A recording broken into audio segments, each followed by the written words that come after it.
Hey everyone, my name is Aspen and I'm your host for Forestry Talks, a podcast that explores all things forestry in Alberta. And today I'm absolutely thrilled to be joined by Lyman Rorem, the mill manager for International Paper's facility in Grand Prairie.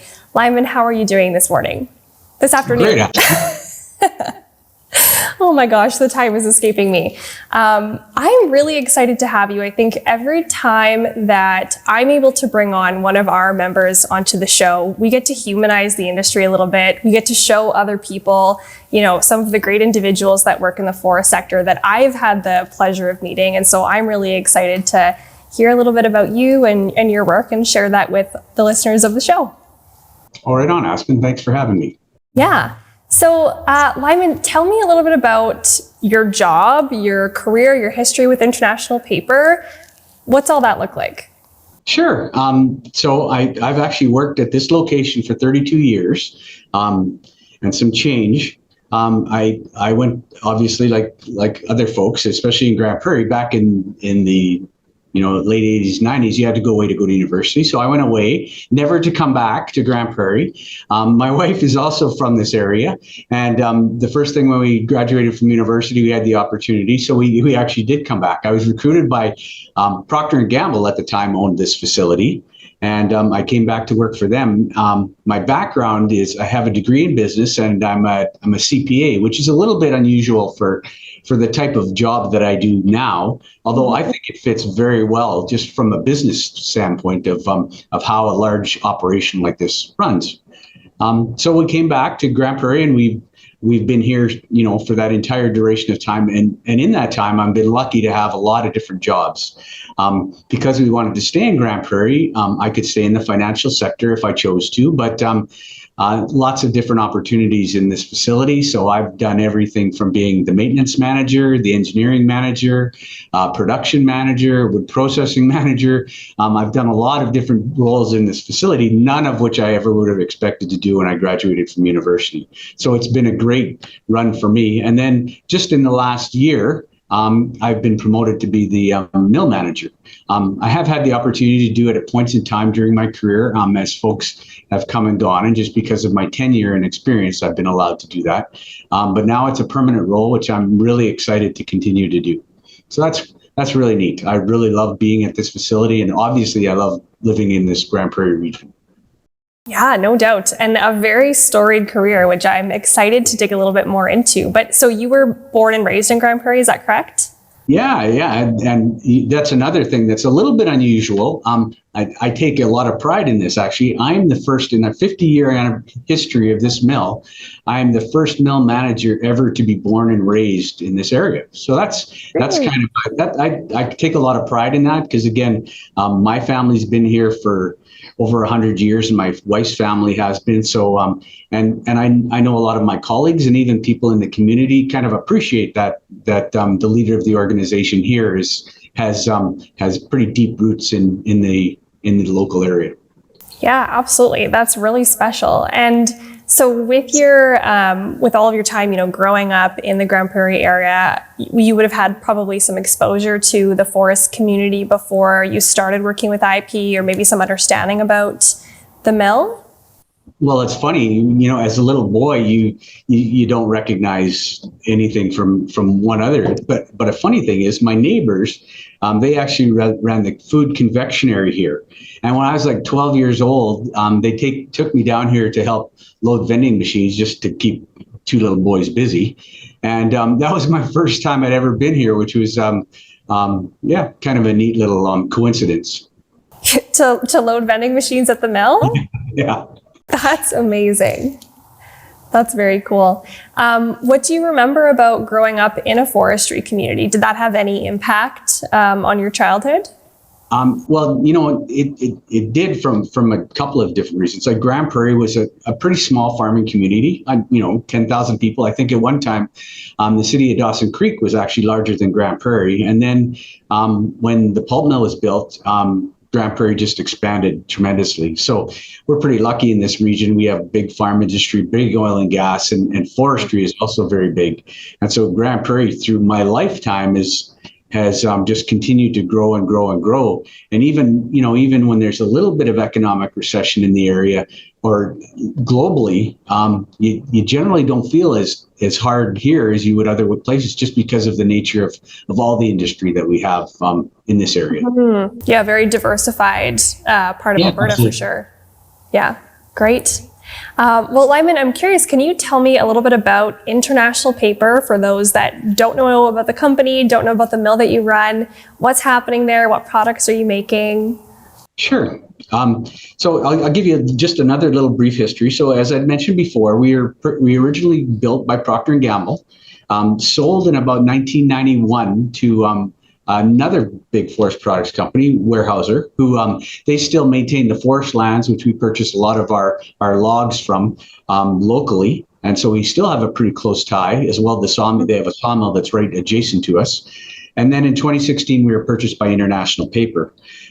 International Paper, similar to Weyerhaeuser, although they've gotten out of so much the harvesting of logs, we kind of characterize ourselves as a forest products company manufacturer.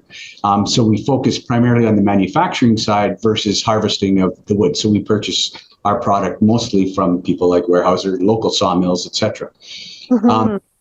It's International Paper has about 39,000 employees, and we have in 2022 our global sales were about 21.2 billion. So we're very large. Of facilities that are of similar size to this, we have approximately 30. International Paper is really broken into two major divisions.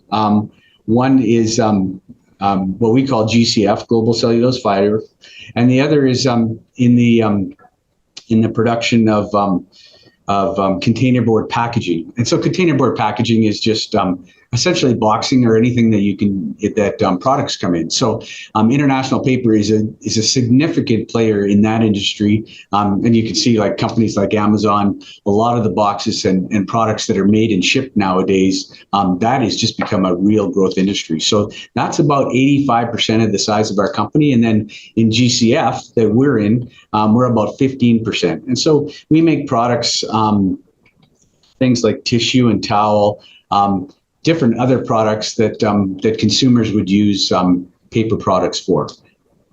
At Grand Prairie, just because of the nature of the forest we're in, the fibers that grow on trees, because they take so long, are very long if you look on a cellular level, and accordingly very strong. So oftentimes the product that we sell is used to enhance other products, such the strength properties that you would see in a tissue, or in medical garments. We oftentimes our product is a specialized product that's used for that purpose, just because of the nature of the tree that it comes from. The rest of our division is actually what we call the fluff division, and fluff is really kind of as it sounds, it's meant for absorbency in terms of products. So diapers, incontinence products, things like that. And again, because of the nature of the type of tree they harvest, those trees in the cellular level have a great product that has lots of absorbency. So we're kind of a small player in our division and a little unusual in the product we make. And again, we're the only International Paper facility in Canada. So actually I have another distinct title. Although I'm the mill manager, because we are the only facility, I'm also the president of International Paper Canada Holdings, which is kind of a neat little aside, but really doesn't mean anything other than I'm still the mill manager. I mean, I think that's pretty cool. I mean, I didn't realize that it was the only facility in Canada. That's really cool. Yeah, it is. And I love that you mentioned about the types of trees that we have here and how their fibers are longer and how that impacts the products that we make. I have been exposed to this concept before a little bit, but specifically with how it relates to the lumber products that we produce here in Alberta and how the trees, I think it's a factor of the cold weather that we have, the growing season that we have, how it takes the trees longer to grow, and so that makes the fibers longer. I hope I'm explaining that correctly. For any experts or scientists, I apologize if I've mistaken that a little bit. But it's really interesting to hear about also how that translates to some of the pulp products. Absolutely, and and again, there's not a lot of others in this part of the world, just because again we are relatively remote in terms of our location. So our product is certainly, from our customer standpoint, unusual, and because we pride ourselves on the type of product that we manufacture and how we treat it from a quality standpoint, very desired. So even in a time like now, when the commodity price of pulp is relatively low, we continue to see our demand still pretty high. Yeah, no, that's really interesting. And so you mentioned a few, some of the different products that you might make out of the fluff side of operations. And I have heard lots about some of these really innovative and unexpected ways that pulp appears in the products that we use every day. Are there any maybe surprising products that International Paper's pulp would go into that people might not expect? Great question. For us in particular, medical garments is kind of one that's kind of neat for us. I do know, and in our history, we've had facilities that make sulfite pulp, which can oftentimes be used to, in combination with other products, make almost like a plastic type of product. And what you do see it in like, let's say, a dash of a vehicle or something like that, when it uses multiple products that when you look at it, you're not sure exactly how that was formulated other than plastic. But pulp can oftentimes be mixed in with those other products to add strength, or to add softness, or to add structure to a different type of product. It's not a very popular use, but in our history, it has been at points in time. Right. Interesting. And why might that be something that companies might want to look to do, to incorporate more pulp or more wood products into existing products?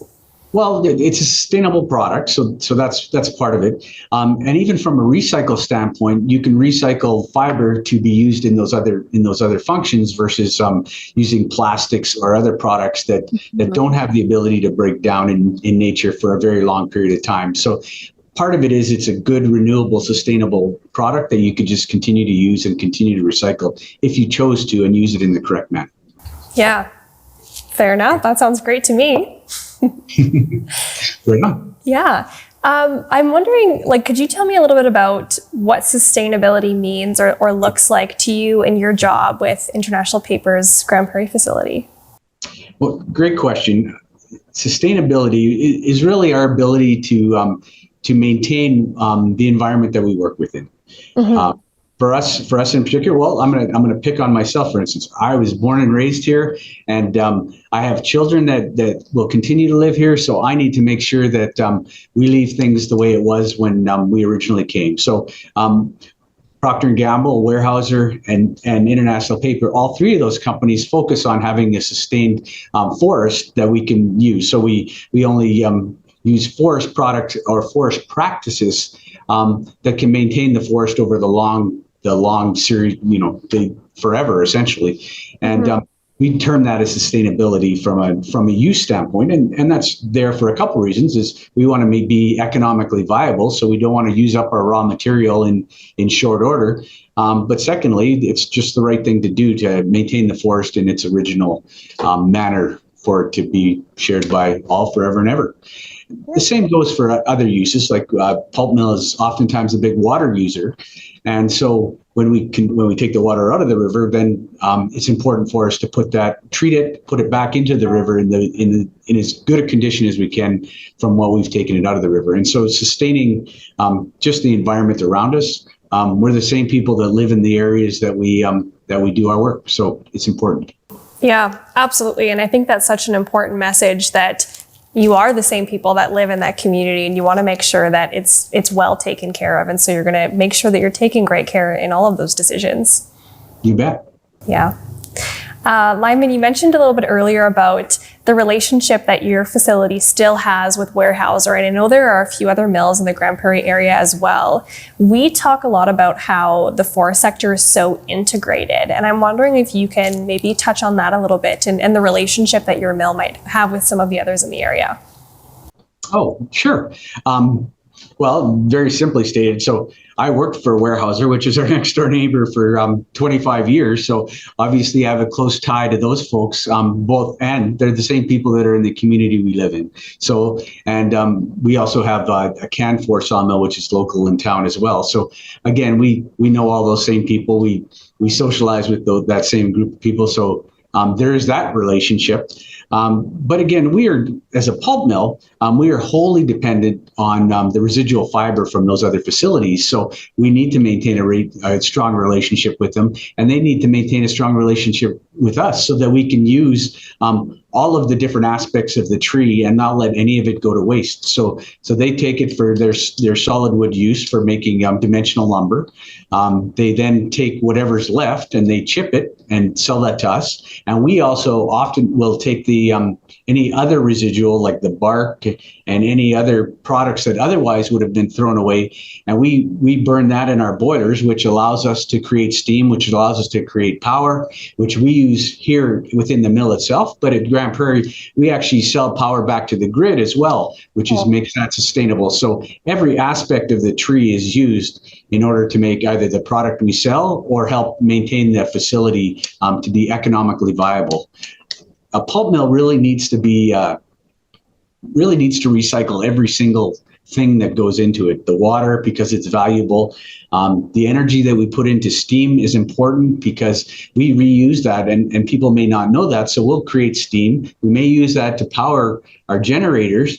But then that residual steam, after we're used in those generators, we use that warm water because it's still got a heat value in it to mix into our process. And it just goes on and on to take every advantage of anything that you've taken out of the environment or created.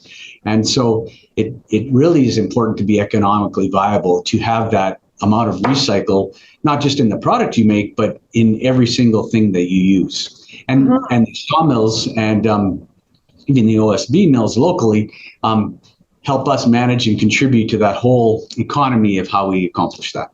Yeah, that's incredible. I love to hear about the cooperation, the collaboration, but it's also really remarkable to hear about how that utilization, that sustainability is woven into, the whole span of your operations within International Paper, right down to creating energy for the mill and exporting that back out to the community. That's amazing.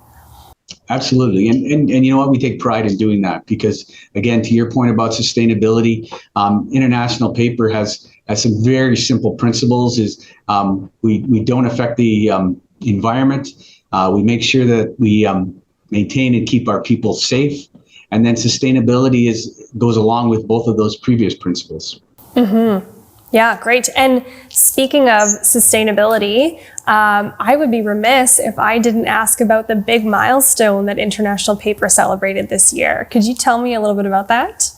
Absolutely. So we celebrated 50 years at being a facility in Grand Prairie, which is a pretty big milestone for us. We were able to, we've actually been celebrating all year long with both our employees and with others. Yeah, it's been great. We've done things like, a few things for the local economy.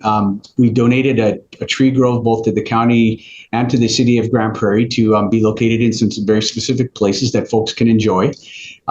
We've created a new set of scholarships to denote the 50th year anniversary, and then we plan to sustain those ongoing for students going into post-secondary education. And then we've just done a whole bunch of celebrating with our employees. We've had this past weekend, we had the Festival of Trees, which was locally done, and so we donated and had some of our employees build a tree to be donated and auctioned off, and then our employees all went to the Festival of Trees, or those that wanted to go went to view those Festival of Trees activities. So we're just continue to do something every month for our employees and or the community, depending on what our committee for the 50th anniversary decides. So that's really cool. That's really cool. And I love that you are celebrating all year long, something big going on.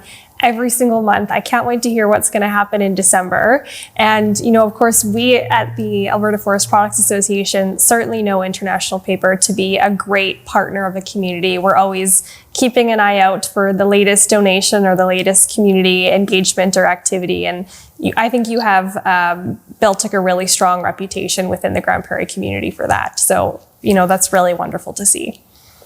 Well, good. Thank you. Again, the International Paper has been here since 2016, so it is important for us to make an effect on the community, and it's important that folks know who we are. So we do believe that we're a great contributor to both the local economy, but as well as I talked about, we have a charitable end, and being here since 2016, it's important for us to build on that and continue to grow our name within the community itself. Because again, only being International Paper for 7 years, people haven't necessarily maybe quite caught on to who we are and that the pulp mill is now owned by International Paper. So that has been a key focus area for us. And our 50th anniversary celebration has been a great way for us to continue to promote the International Paper name within the local economy. Yeah, no doubt.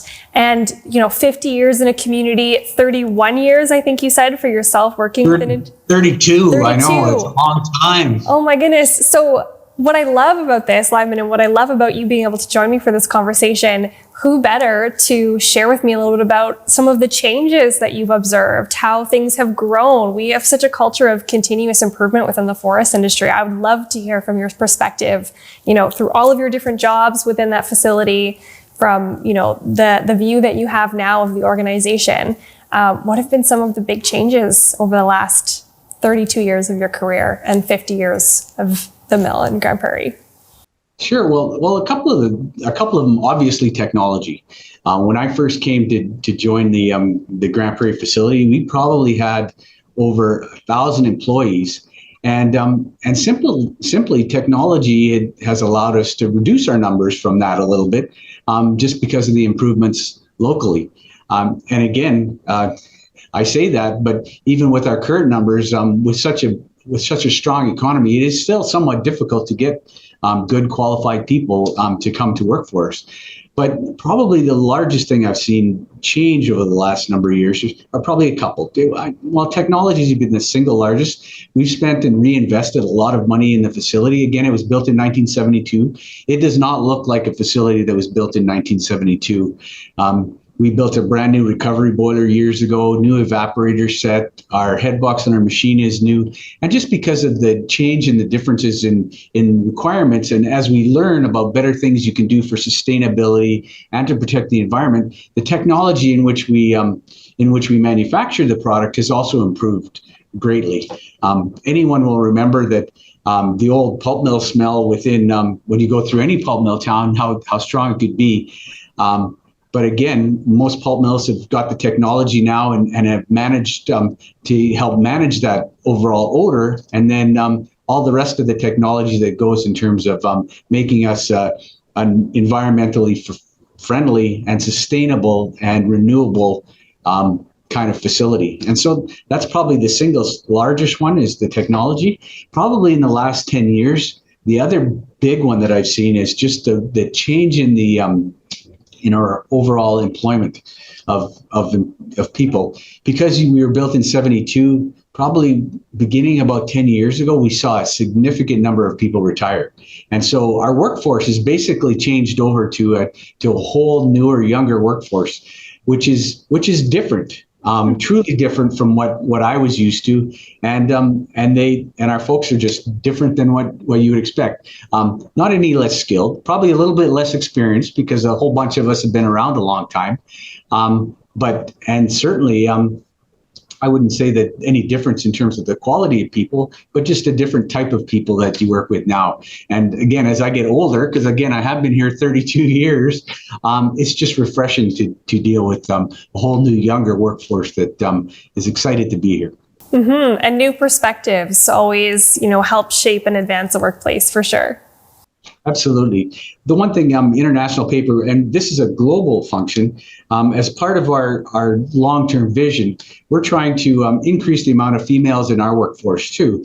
Within 2030 is kind of our goal, to increase the globally how many salaried employees we have that are female, as well as hourly employees. Traditionally, a pulp mill doesn't have a lot of female employees. But again, to your point, just bringing in a different perspective, thinking differently than the generations before us, and having a diverse workforce, we value that in terms of helping us sustain and manage and improve our business overall. So that's something that we've been focusing on for the last couple of years, is trying to accomplish that. Mm-hmm. That's great to hear. Are you able to share a little bit about some of the strategies that your facility or that international paper in a broader perspective are employing to reach that goal?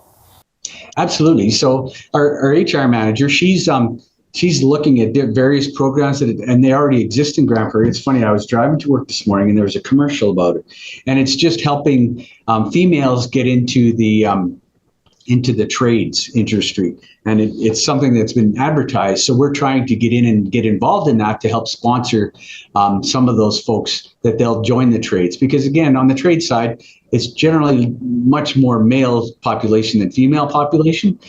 We have a number of females that are in our trades, which are all excel in the work that they do. So we just like to improve that. That would be one example. What we do also try to do is promote for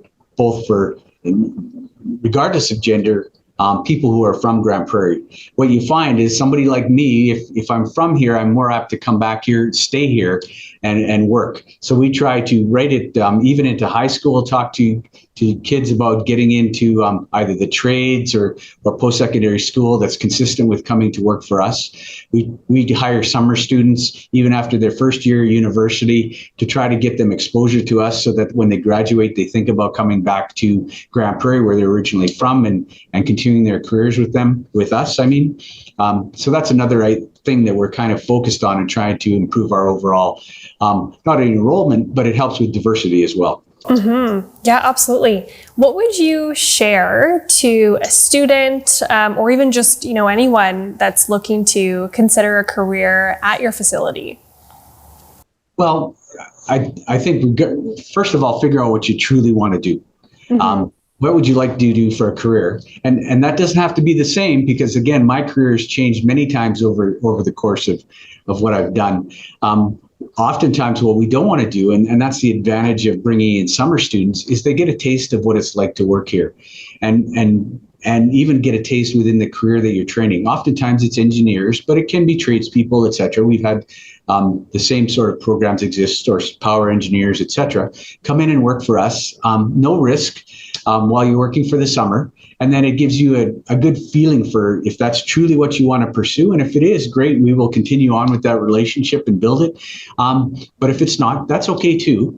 And we just want to make sure that they make the right decision for them, because again, it's a long career, and we want to make sure that they're comfortable working with us and being in this kind of environment, because it is an industrial environment. Myself, I would never have thought I would have done some of the different jobs I did when I graduated from university. I'm also a CPA, so I'm a trained accountant, and I can do financials, etc. But a lot of times, obviously that's not what I do every day as part of my normal course. But again, I've reapplied that into every little area and every other job that I've had within the business here. And it's allowed me to do things that perhaps my predecessor or the person that comes in behind me couldn't. And it just adds something a little bit different to the party. I think in my current role, it really helps me. I understand global economies. I understand the nuts and bolts of what it takes in terms of profitability and how to manage that. And so that's helped me a lot. And then over the 32 years of being involved in all my different careers, I kind of technically, well, maybe a little bit more than I technically understand how the facility works and can help out there too. Yeah. Well, Lyman, I think that's some great guidance. I'm hearing, don't discount your transferable skills. Don't be afraid to try something new and see how you're going to like it. I think, those are really valuable. And I appreciate your note about make sure it's something that you love and you're going to kind of help people figure out what their journey is and try out a new career with International Paper. I'm really pleased that you kind of brought the conversation back to your great diversity of different jobs within the facility there. I'm wondering, what kind of unique perspective do you think that you can provide as the mill manager of this facility with your 32 years of experience and all of these different jobs? From my perspective, that's really unique. I don't know a lot of people who've been able to try out so many different jobs in a mill. And I know it may sound even passé, but working with the folks that you work with and helping them do a good job. Mm-hmm. Oftentimes when I went into different roles, I was by no stretch of the imagination the expert in the area when I took the role on. But we have tons of good folks that do understand that and have the capability. And so my job is really to help facilitate that, help those folks do the job that they want to do, help take some of the stress out of the work that they do, and help them make decisions to accomplish what they do and what we both need. And I find that's been throughout my entire career, from being my original job. I was a weld shop team leader. Well, if you ever saw me weld, you would wonder who made that guy the weld shop team leader. But it wasn't about that. It was about helping those fellas complete the jobs as they fit within the organization, and treated it like a business unto itself, and made us successful at running the business of welding for International Paper. And that's probably the most important thing, or the thing that I value. And again, you just get it refreshes you on a day-to-day basis, your ability to help and work with people. And I would say that's what I probably took, and what I would encourage folks to value as they progress, regardless of the career they choose and regardless of where they are in the organization. Mm-hmm. Well, that's fabulous, Lyman. This has been so much fun. I'm really pleased that you could join me for an interview to chat a little bit about you and your role and International Paper's big milestone celebration this year. Before we wrap up, I'm wondering if there's anything else that you'd like to share. No, well, thank you, first of all, Aspen, for making this as comfortable as you could make it for somebody who's as excitable as I am when it comes to any kind of conversation. So thank you for that. Thank you for letting us talk about International Paper. We believe it's a key part of this community, and obviously all 400 of us employees at Grand Prairie value working here, and we're proud of it. So I get to be the spokesperson for telling folks about that. So thank you for letting me do that today. Well, this has been wonderful, Lyman. Thank you so much. Thank you. Thanks for joining me for another episode of Forestry Talks, a podcast that explores all things forestry in Alberta. If you're curious to learn more, check out our website, albertaforestproducts.ca or loveabforest.ca. I'm your host, Aspen, and I'll see you next time.